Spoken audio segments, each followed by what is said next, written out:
Muli na namang sumipa ang presyo ng bigas sa ilang palengke. Kaya naglabas ang National Food Authority ng dekalidad pero abot kayang bigas. Nakaamba namang muling tumaas ang presyo ng produktong petrolyo sa susunod na linggo. Makibalita tayo kay Joy Segi ng GMA Dagupan.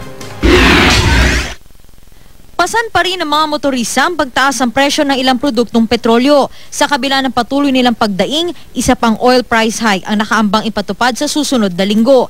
Ayon sa Department of Energy, posibleng 30 hanggang 70 sentimo ang madadagdag sa kada litro ng ilang produktong petrolyo.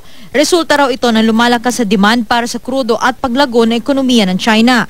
Nakakaapekto rin sa supply ng krudo ang tensyon sa gitnang silangan.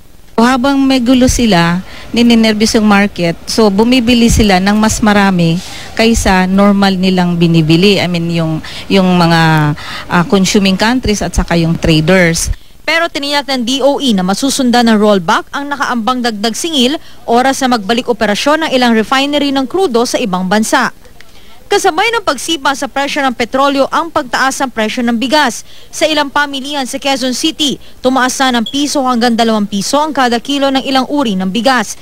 Kaya ang NFA naglabas na ng dekalidad na bigas na mabibili sa mas murang halaga kumpara sa commercial rice. 32 piso kada kilo ang presyo ng NFA well-milled rice. Pagtitiyak ng NFA, may sapat na supply ng bigas sa bansa. Inaasahang bababa ang presyo kapag panahon na ng anihan. Joy Segi, Nagbabalita, Pilipinas.